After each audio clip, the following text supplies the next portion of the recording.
আসসালামু আলাইকুম। সবাই কেমন আছেন? আশা করি ভালো আছেন।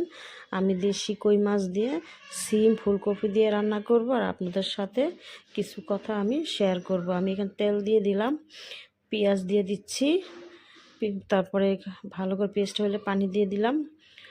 পানিটা দিয়ে আমি হলুদ, মরিচ, আদা রসুন এবং ধনিয়ার গুঁড়ো সব একসাথে দিয়ে দিলাম। দিয়ে ভালোভাবে এটাকে আমি কষিয়ে নিব। কষানো হয়ে গেলে পরিমাণ মতো লবণ দিলাম। তারপরে এখানে আমি কষানো হয়ে গেলে আমি তরকারিটা দিয়ে দিব। কাঁচামরিচ দিছি, কষানো হয়ে গেছে। আমি এখানে তরকারিগুলো দিয়ে দিব।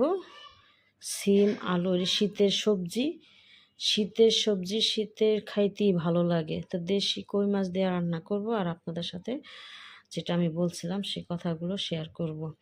একটা মেয়ে বিয়ের পর তার স্বামীর কাছে কি আশা করে? তার স্বামীটা ভালো মনের মানুষ হবে, সৎ পথে ইনকাম করবে, সুখে দুঃখে তার পাশে থাকবে, এরকমটাই তো চায়।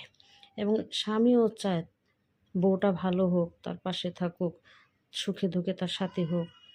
স্বামীর যদি বাবা মা থাকে তাদের সেবা যত্ন করা, সংসারটাকে পরিপাটি করে গুছিয়ে রাখা, এর বেশি কিছু তার আশা করে না।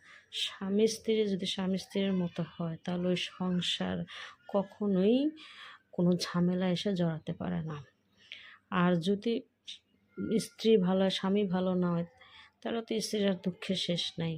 আর যদি স্বামী ভালো হয়, স্ত্রী ভালো হয়, তারপর স্বামী সুখ দুঃখের শেষ নাই। তো যে সংসারে স্বামী স্ত্রী দুইজনই মন মানসিকতা ভালো থাকে, তাদের ভালোবাসা সবসময় অটুট থাকে, তাদের সংসারটা সুখে শান্তিতে ভরে ওঠে। আর নাই তো কি বলবো, সংসার সুখ দুঃখের আর শেষ থাকে না। তো এরকম সংসার খুব কমই আছে। তো আজকে এই পর্যন্তই। ভিডিওটা আমার তরকারি হয়ে গেছে। ভিডিওটা ভালো লাগে